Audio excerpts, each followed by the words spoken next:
From the New Arts and Media Studios in Milwaukee, I'm Charles Purcell. This is The Log. Oh, how are you? Let's see how much we can get to this week. Always a lot going on. Hey, remember we talked about self-checkout a couple of weeks ago? Well, I went to my regular store that I go to, the Pick and Save, and they have taken out the self-checkout registers. How about that? I walked in earlier last week, and they were gone. So they're adding the checkouts, the old-fashioned checker there waiting for you. And so I thought, okay, great, wonderful. So here's what happens though. I get my stuff. I only had a few things, and it took me almost 25 minutes just to get through checkout. Because they had, I don't know how many, 1, 2, 3, maybe 10 stations. And when I first walked up to check out, there are only 3 of them open. I get into one line that seems a little bit shorter, and they closed while I was in line. So I had to go to one of the other remaining 2. And the lines are, I don't know, 5, 6, 7, 8, 9, 10 shoppers deep. And they don't really have the room for it. We're all just sort of snaking out into the store, down the aisles. Everybody's getting in each other's way. So they only had 2 working checkouts and no self-checkout. So finally, I get to the checkout. And she didn't know what a purple onion was, or a red onion. I don't even know. Is it purple or red? But she thought it was a butternut squash. It was the only thing I had in my basket that didn't have a code on it. She had to just know, and she had no idea. So I noticed up on the screen there, I said, no, I didn't buy a butternut squash. I think maybe you meant this. She looks at it. Oh, it's an onion, right? Yeah. And then she says to me, is it organic or jumbo? It's like she's asking me questions. I don't know. Aren't you supposed to know this stuff? Then what else did she have? Oh, she wanted to know how much my apple weighed. I bought a single apple. And she puts it down on the scale, and somehow it's not working. She looks at me and says, do you know how much this weighs? And I'm trying to be nice, it's just a poor person working at a job they probably don't like. I'm not going to snap at her, but I had to kind of laugh. It's like, I don't know how much it weighs. What are you talking about? Oh, and no bagging. I do all my own bagging. There was no bagger there. So if you're going to take out the self-checkout, that's great, but you got to get some checkers in there. You got to get some actual people in there working. So, yeah, there's my checkout experience. Not good. She couldn't get my card to work either for some reason. I had to give her 2 cards before one worked. She couldn't figure that out. Poor thing. God, I feel sorry for people who have to work in jobs like that. Did you see the big controversy about pink lemonade? Oh, my gosh. This is something that went viral this week. Pink lemonade, according to these people, is exactly the same as regular lemonade, except they put a couple drops of food coloring in it. It tastes exactly the same. And some people online, it's like the blue dress, gray dress thing. Remember that? Is this dress blue or is it silver? Or I forget what the debate was, but people couldn't decide on the color of a dress. Remember that? So now the big fight is pink lemonade and regular lemonade are exactly the same. They taste exactly the same. And the people are having big fights over it. And others are saying, no, it tastes different. Well, I can tell you unequivocally, there's no debate. The particular brand I got when I used to drink lemonade, I don't drink lemonade anymore. I drink only water. I'll be honest with you. I don't drink milk. I don't drink juice. I don't drink beer. I don't drink wine. I just drink water. So I don't really know. But back in the day when my kids were young and we used to have lemonade, I preferred pink lemonade because it tasted better. It was a little sweeter. It had some little raspberry in that or something. Strawberry. I don't know what they were doing. But if you give me a taste test, I will pass that taste test. I'll tell you absolutely for sure that pink lemonade does not taste the same as regular lemonade. But then doing some reading on this, because it became such a national issue, I guess some brands, it depends on what brand you have, whether it's Minute Maid or it's what else is out there. Yeah, it depends on the brand. Some companies, it's true, their pink and yellow are exactly the same flavor.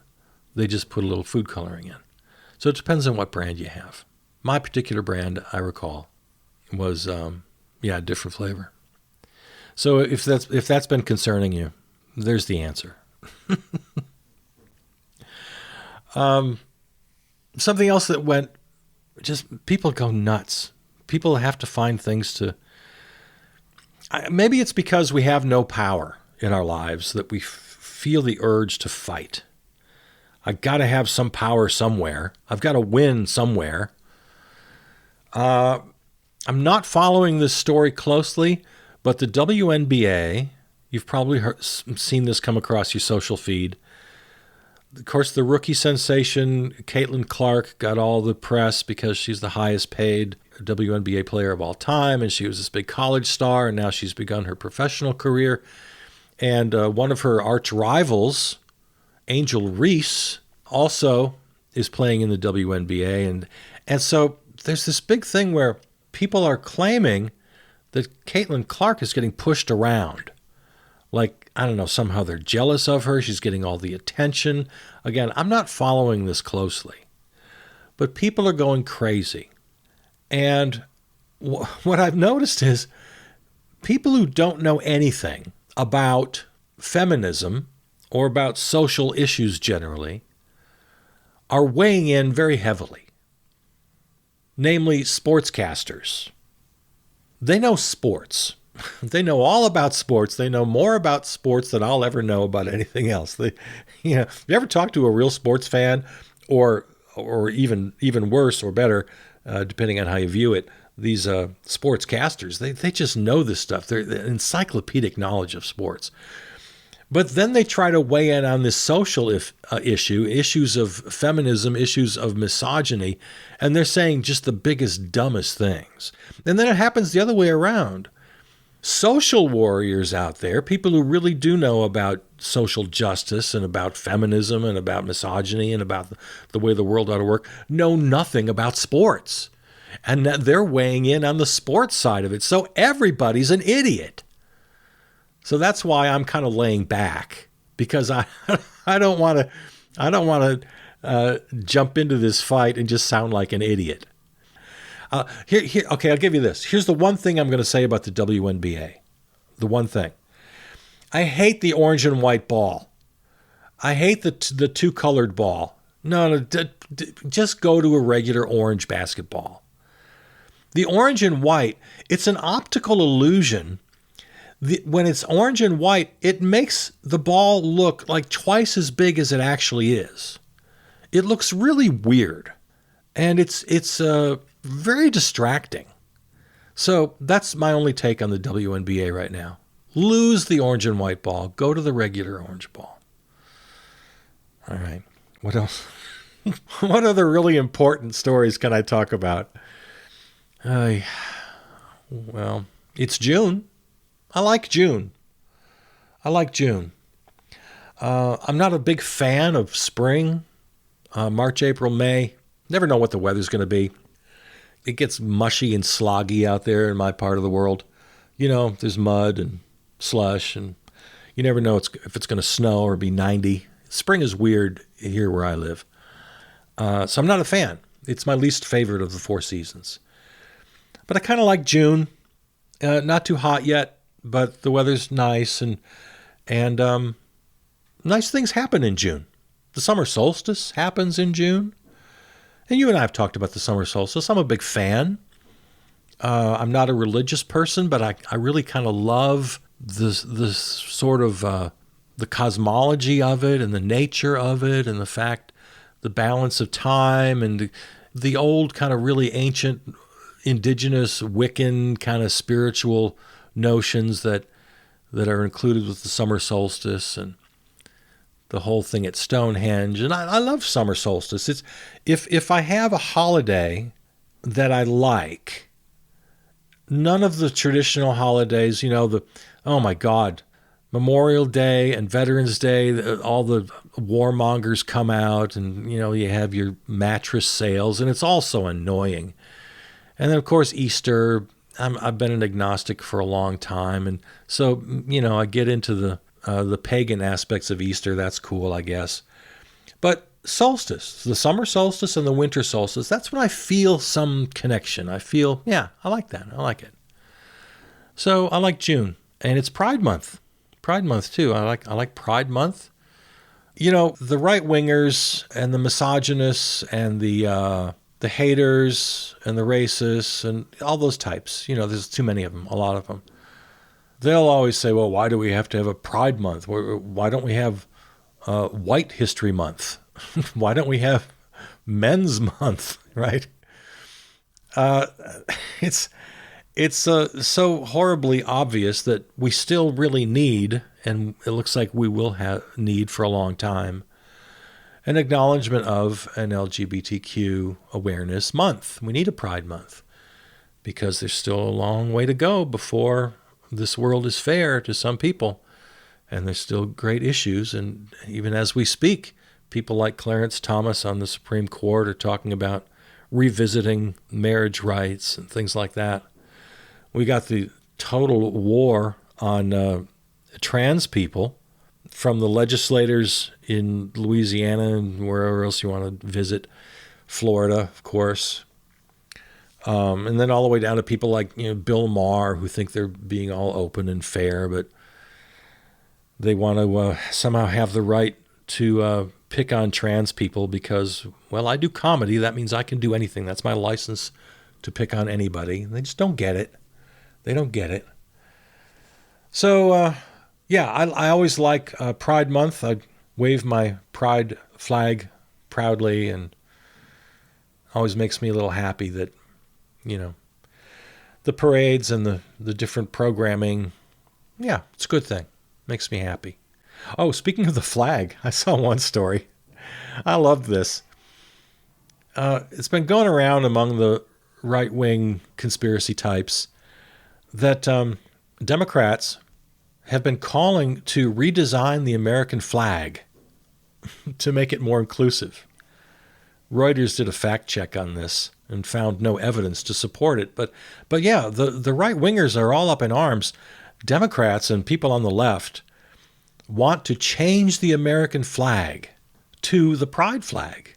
They want them to have multicolored stripes instead of just the red and white stripes.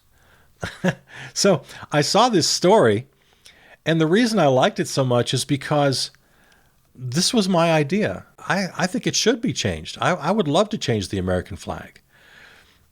I did if you listen to the other show, the Charles Purcell Presents, where we do the radio theater and all that sort of thing, we did a couple years ago a series called Scenes from a Perfect World, where the action took place 70 years in the future in a kind of utopia where all today's problems are solved.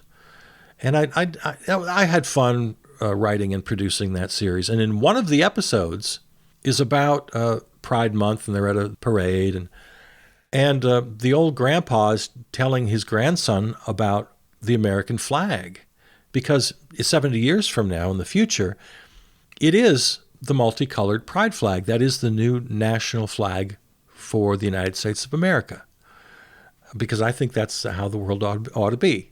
I think that's a great idea. So the grandpa's explaining how this flag came to be. It was originally part of the Pride movement, but then other people kind of picked up on it, about how everyone should be honored and respected, all types of people, every kind of person. And we eventually got together and said, this should be the American flag, and everybody agreed.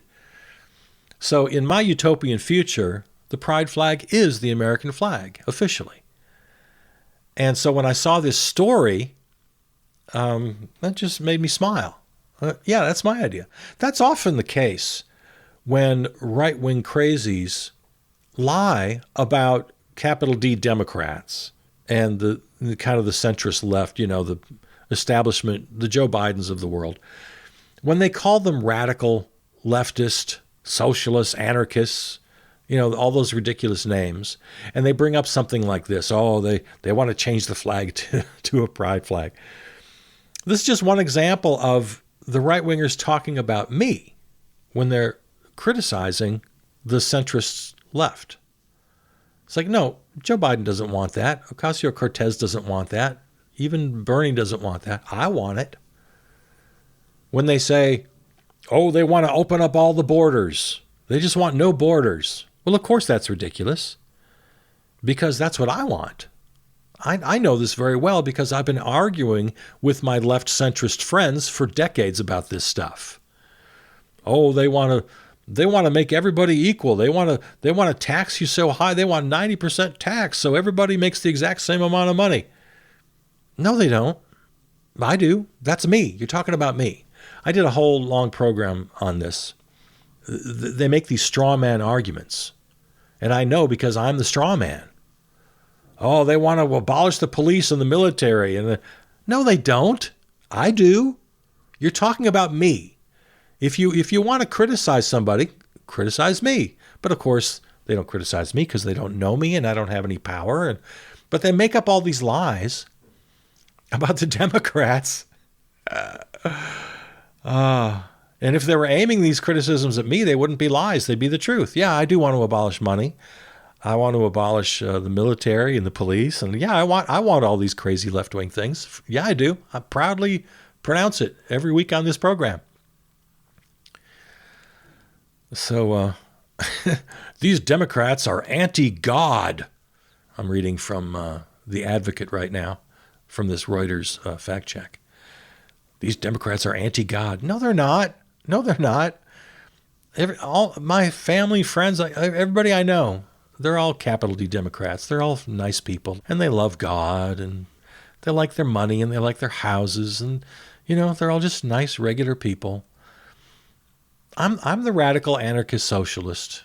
That's me. Anyway, that just kind of made me smile.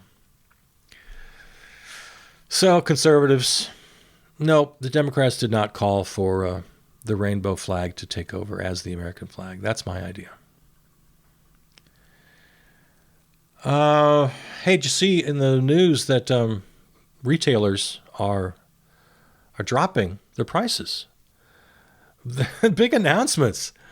Places like Walmart and what's the place everybody goes to? Target. And then some grocery chains and even fast food chains are all announcing these big price drops because they found that people don't want to pay high prices. Really? Gee, wow. Figured that out, huh? Yeah, they used the pandemic as an excuse to do a little price gouging, and everything went through the roof, and we called it inflation. It was never... Only a small portion of that was inflation. Inflation happens. Yeah, inflation's a real thing. But most of these big price hikes over the last couple of years has been nothing but corporate greed. They've been making record profits. I mean, you must know this, right? I'm not telling you news, am I? So after all these record profits, they've noticed a little dip and a little anger from the consumers saying, well, I guess maybe we better drop the prices. So obviously if they're dropping the prices now, that means they could have been lower this whole time. Their record profits could have been just a little bit smaller. Ay.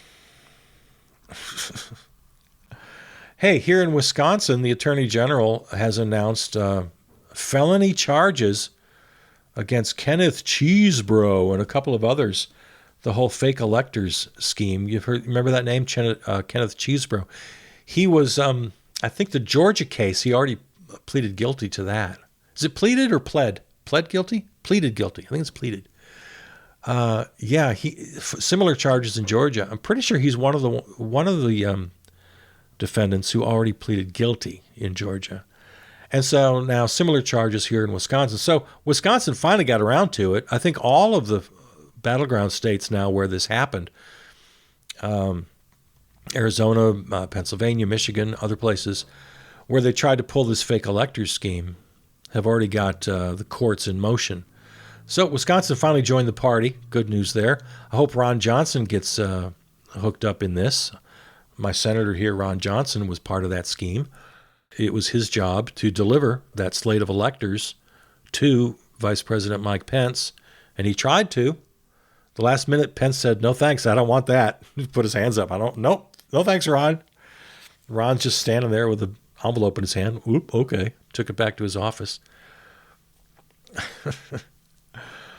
A quick take on the Hunter Biden thing. Oh my God, what a joke. Hunter Biden's is in court now. The trial has begun. If you don't know what's going on there, he checked the wrong box on a form when he bought a gun. It asked, are you addicted to drugs? Are you an addict? And he had just completed a rehab. And so he checked no. It didn't ask, have you ever been on drugs? It said, are you on drugs? So he said no. He checked the no box. That's what they're charging him with. And it's like a 20-year sentence. It's crazy. Now, I'm no big defender of Hunter Biden. He's had a very strange life. And the poor guy, you know, if you or anyone in your family has any experience with drug addiction, you know, your heart has to go out. And yeah, he sold his name and he got on the board of Burisma. And I'm not going to go into all that. And I'm not going to defend any of it. But the fact is that law enforcement and several different committees in Congress have spent years trying to pin something on him and tie him to his dad. And they found nothing, less than nothing. They couldn't make anything stick. And so now finally they came up with this thing. He checked the wrong box buying a gun. And the numbers I've heard, like 98.5, where did I get this? 98.5% of background checks are approved over the last several decades, since the 90s, this report said. So in other words, about 1.5%, 1.5% are ever even charged. This kind of thing, this background check snafu. And of that 1.5%, I think less than 1%. I'm going to get this straight. All right, let me start over. 98.5% of background checks are approved. That leaves 1.5% that are not approved. And of those 1.5% that are not approved, less than 1% of those bring charges.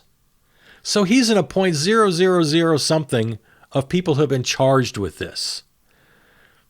And yet Merrick Garland and his Justice Department, they just have to bend over backwards to try to appear fair. The Democrats do this. Oh, we have to be fair. So they bring him to court. Yeah, why do Democrats just go overboard? Remember the Al Franken fiasco. Oh, well, it's Me Too. And he took a dumb, funny, bad photo with a sleeping woman on an airplane with 10 other people in it. He loses his Senate seat. There are hundreds of examples like this where the Democrats just go overboard. Ay. Democrats, you guys, come on, fight a little harder, will you? Fauci, they hammered him in Congress. See, they fight.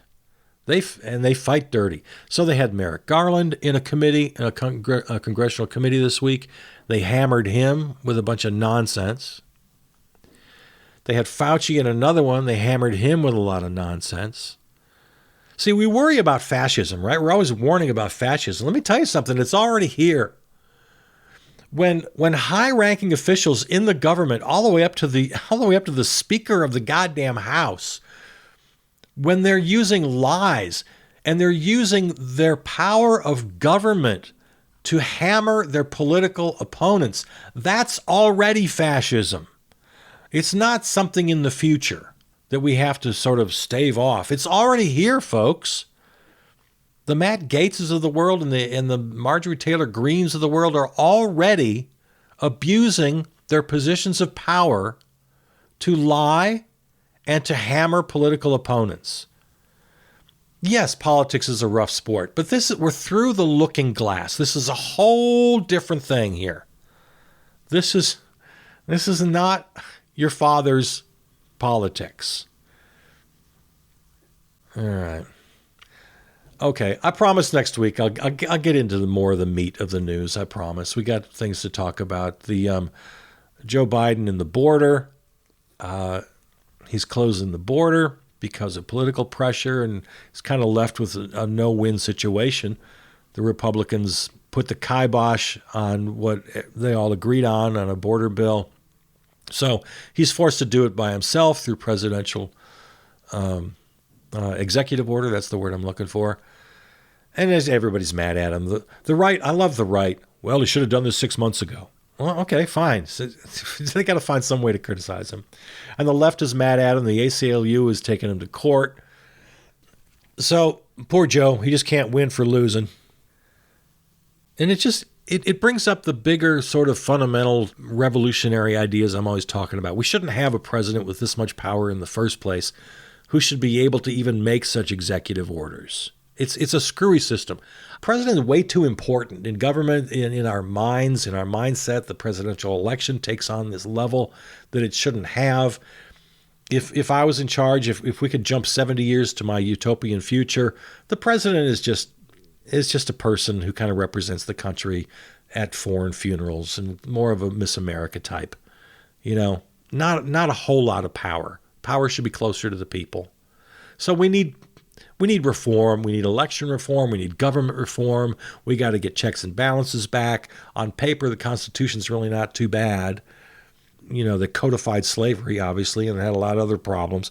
But for all the problems with the Constitution, a lot of it's not bad when it comes just to sort of the infrastructure, the architecture of the government. It's not bad, actually. And the fact that the founders knew and understood that future generations would have to modify this document, so they put in the ability to do that, which is a good thing.